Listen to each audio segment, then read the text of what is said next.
Assalamualaikum warahmatullahi wabarakatuh. Innal hamdalillah nahmaduhu wa nasta'inuhu wa nastaghfiruh wa na'udzu billahi min syururi anfusina wa min sayyiati a'malina.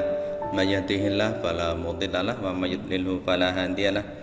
Asyhadu an la ilaha illallah wa la syarikalah wa asyhadu anna Muhammadan abduhu wa rasuluhu la nabiyya wa la rasula ba'dah. Allahumma shalli wa sallim wa barik ala Sayyidina wa habibina wa syafina Muhammad wa ala alihi wa ashabihi wa mawala amma ba'd. Baik, bagaimana kabarnya hari ini? Sehat ya? Alhamdulillah. Semoga kita semuanya senantiasa sehat dan senantiasa bahagia, dan semoga Allah senantiasa memberikan kepada kita rahmat dan barokahnya. Baik, kali ini kita akan bicara tentang keutamaan sholawat. Kita paham bahwa setiap hari kita juga bersolawat sesungguhnya. Nah, kita harus pahami pertama ketika kita berbicara soal solawat adalah bahwa solawat itu perintah Allah. A'udzubillahi minasyaitonirrajim. Innallaha wa malaikatahu yusholluna 'alan nabi ya ayyuhalladzina amanu shollu 'alaihi wa sallimu taslima. Di sini Allah memberikan penekanan pada potongan kalimat ya ayyuhalladzina amanu, wahai orang-orang yang beriman, shollu alaihi, bersalawatlah kamu kepada alaihi, kepada Nabi Muhammad SAW. Nah, itu artinya bahwa Allah memang memerintahkan orang-orang yang beriman itu untuk bersalawat atas Nabi Sallallahu Alaihi Wasallam. Itu yang harus kita pahami pertama. Padahal ketika mendengar perintah, maka sikap seorang mukmin adalah sami'na wa ata'na. Kami dengar dan kami taat. Ketika Allah memerintahkan kepada kita, ya ayyuhalladzina amanu shollu alaihi wa sallimu taslima, wahai orang-orang yang beriman, bersalawatlah kalian kepada Nabi dan ucapkanlah salam penghormatan kepadanya. Maka sikap kita adalah sami'na wa ata'na, tak dengar dan taat. Maka kemudian kalau kita mengingat kembali pada kaidah hukum fikih, maka perintah itu pada dasarnya adalah wajib. Nah, di sini Allah memerintahkan kepada kita untuk bersolawat, gitu ya. Nah, kita bisa merujuk kembali pada ayat ini. Nah, yang pertama yang harus kita pahami tentang solawat. Yang kedua yang harus kita pahami tentang solawat adalah bahwa solawat itu merupakan refleksi dari cinta kita, cinta seorang muslim, cinta seorang mukmin kepada Rasulullah Sallallahu Alaihi Wasallam. Coba kembali disimak video tentang konsekuensi syahadat pada Rasul. Nah, di situ kita akan tahu bahwa ketika kita bersyahadat asyhadu anna Muhammadar Rasulullah, kita bersaksi bahwa Muhammad itu adalah nabi dan utusan Allah, itu punya konsekuensi.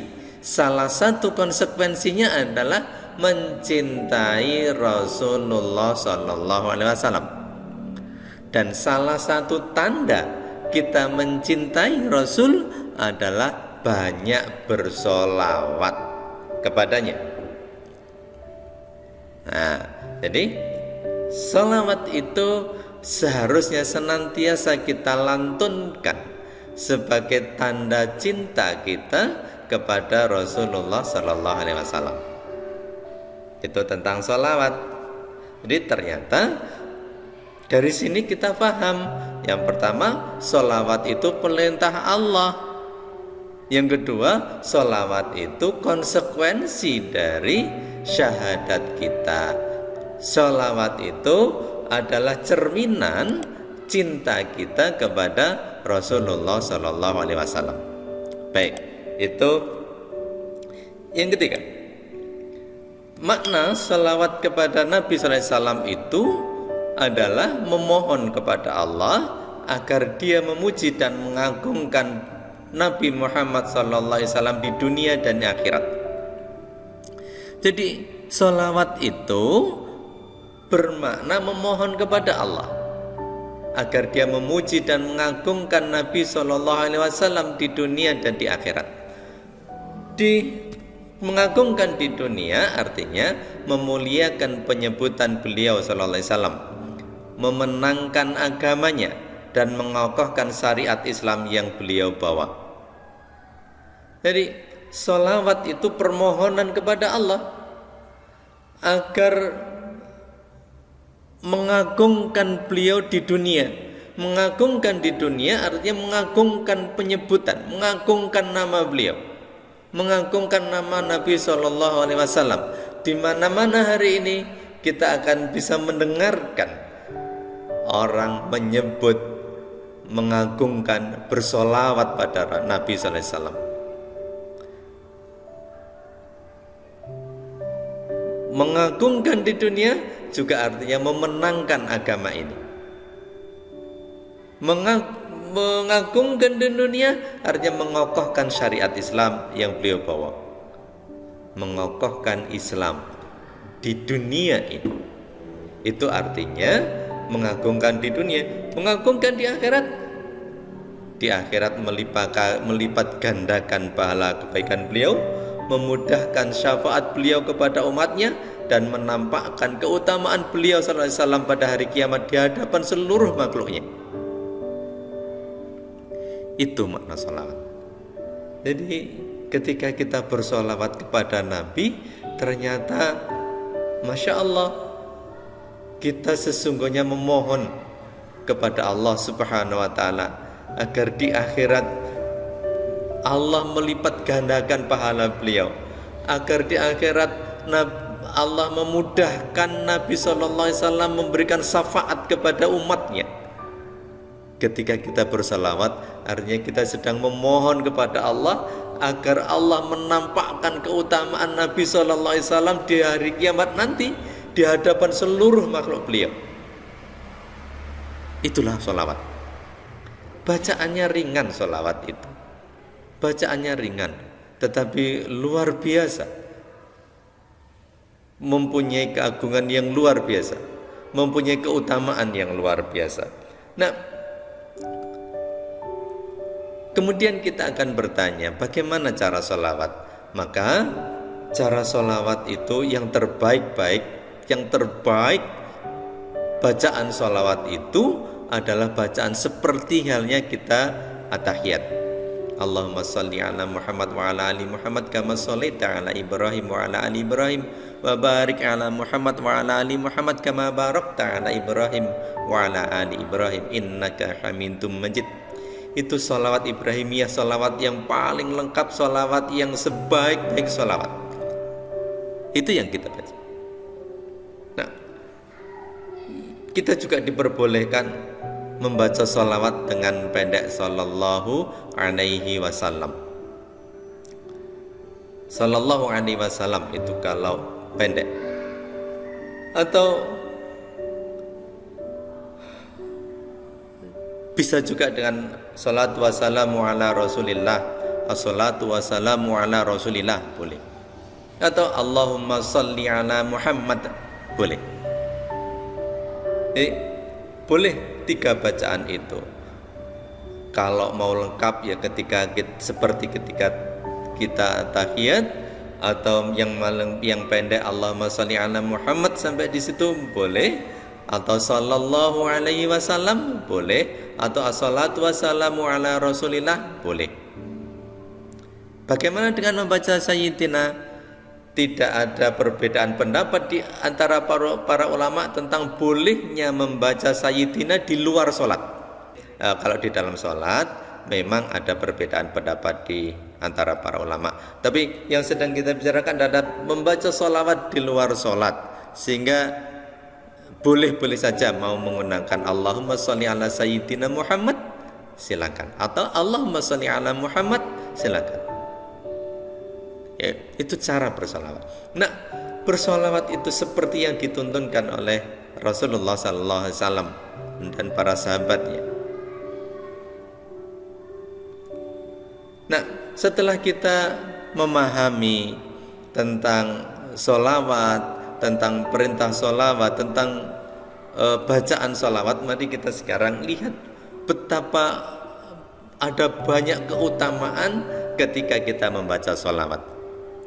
Yang pertama, keutamaan membaca sholawat itu Allah akan mengembalikan sholawat itu 10 kali. Allah akan membalas 10 kali. Nabi SAW dalam hadis riwayat Muslim dari Abu Hurairah, man shalla alayya wahidatan sallallahu alaihi asyran. Barang siapa yang bersalawat atasku sekali, maka Allah bersalawat atasnya 10 kali. Bayangkan keutamaannya. Kita bersalawat sekali, maka Allah bersalawat 10 kali, dibalas dengan sholawat 10 kali, sekali saja. Itulah keutamaan membaca sholawat. Nabi SAW sendiri mengkabarkan kepada kita, barang siapa yang bersalawat atasku sekali, maka Allah bersalawat kepadanya, kepada orang yang bersalawat itu 10 kali. Ketika Allah bersalawat, maka sesungguhnya Allah sedang memberikan rahmat. Artinya Allah memberikan rahmat. Allah bersalawat kepada kita, Allah membalas salawat kita, itu artinya Allah sedang menurunkan rahmatnya kepada kita. Ya, itu yang pertama. Yang kedua, Nabi sallallahu alaihi wasallam bersabda yang artinya, barang siapa yang mengucapkan salawat kepadaku 1 kali, maka Allah akan bersalawat baginya 10 kali, dan digugurkan 10 kesalahan, serta ditinggikan baginya 10 derajat. Masya Allah, luar biasa. Jadi ketika kita bersolawat sekali saja, maka balasannya ada 3. Yang pertama, Allah bersolawat 10 kali pada kita. Artinya tadi Allah memberikan rahmat 10 kali lipat. Yang kedua, Allah akan menggugurkan 10 kesalahan. Artinya mengampuni 10 kesalahan kita. Dan ketiga, Allah akan meninggikan derajat kita 10 kali. 10 derajat, 10 tingkatan. Masya Allah, luar biasa. Ini keutamaan sholawat. Jadi ternyata sholawat itu mampu menggugurkan dosa, meningkatkan derajat. Yang ketiga, nanti di surga kita akan dikumpulkan bersama Nabi SAW yang kita cintai. Nabi sallallahu alaihi wasallam di dalam hadis Tirmizi bersabda, manusia yang paling berhak bersamaku pada hari kiamat ialah orang yang paling banyak membaca sholawat kepadaku. Jadi ketika kita menginginkan bersama Nabi nanti di yaumul akhir, kita menginginkan bersama Nabi nanti di hari kiamat, maka yang paling berhak bersama Nabi itu adalah orang yang paling banyak membaca sholawat kepada Nabi sallallahu alaihi wasallam. Sekarang urusannya kita di dunia ini adalah banyak-banyakan membaca sholawat. Siapa yang paling banyak, itulah yang paling berhak dekat dengan Nabi SAW. Banyak itu ukurannya berapa? Tidak ada batasan. Tidak ada batasan ukuran banyak itu berapa. Bisa 1000 kali, bisa terserah berapa kali. Karena sekarang urusannya kita sedang berlomba kepada semua manusia di muka bumi, semua orang beriman di muka bumi yang bersolawat. Kita berlomba banyak-banyakan, kita berlomba untuk berdekat banyak-banyak solawat, sehingga nanti di hari akhir, di hari kiamat, kita akan dekat dengan Rasulullah SAW. Jadi urusannya sekarang adalah urusan siapa yang paling banyak bersolawat kepada Nabi sallallahu alaihi wasallam. Karena memang begitu, manusia yang paling berat bersamaku pada hari kiamat ialah yang paling banyak membaca solawatnya. Ya, kalau misalkan sekarang ada orang mukmin yang membaca salawat sampai 1.000.000 kali, padahal kita cuma membatasi sampai 10 kali, maka di mana tempat kita? Maka mari kita bersolawat. Di setiap waktu-waktu yang kita memungkinkan untuk bersolawat, kita bersolawat. Allahumma sholli ala Muhammad. Itu kan yang paling pendek. Solawat yang paling pendek. Allahumma sholli ala Muhammad. Di yang keempat, Nabi sallallahu alaihi wasallam bersabda dari Abdullah bin Umar, dia mendengar Rasulullah SAW bersabda, jika kalian mendengar azan maka ucapkanlah seperti yang ucapkan muadzin, kemudian bersalawatlah kepadaku. Sesungguhnya orang bersalawat kepadaku sekali, maka Allah akan bersalawat untuknya 10 kali.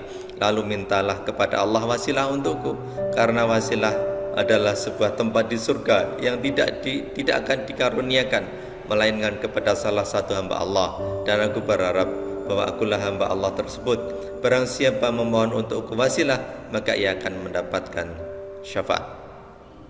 Jadi kita bersalawat itu untuk mendapatkan syafaat dari Nabi SAW. Maka mari kita memperbanyak salawat. Sekarang urusannya adalah bagaimana caranya kita memperbanyak salawat kepada Nabi SAW. Di hari Jumat atau malam Jumat itu adalah waktu yang utama, sehingga pada malam Jumat dan hari Jumatnya ya kita memperbanyak sholawat melebihi hari-hari yang lain. Kalau misalkan pada hari-hari biasa kita mampu bersolawat misalnya 1.000 kali dalam sehari, maka di hari Jumat kita lebihkan, lebih dari 1.000 kali. Apa mungkin bersalawat 1.000 kali dalam sehari? Sangat mungkin, karena kita mempunyai waktu yang panjang di aktivitas kita, atau kita bisa juga bersalawat. Nah, itu saya kira tentang keutamaan salawat. Semoga keutamaan salawat ini, ketika kita sudah mengetahui keutamaan salawat itu, akan semakin memacu kita untuk lebih banyak bersalawat kepada Nabi SAW. Semoga kita diringankan untuk bersalawat, dan semoga kita adalah umat beliau yang akan mendapatkan syafaatnya nanti di yaumul akhir. Allahu a'lam bishawab. Seluruh kebenaran datanya dari Allah. Kalau ada salah saya mohon maaf. Assalamualaikum warahmatullahi wabarakatuh.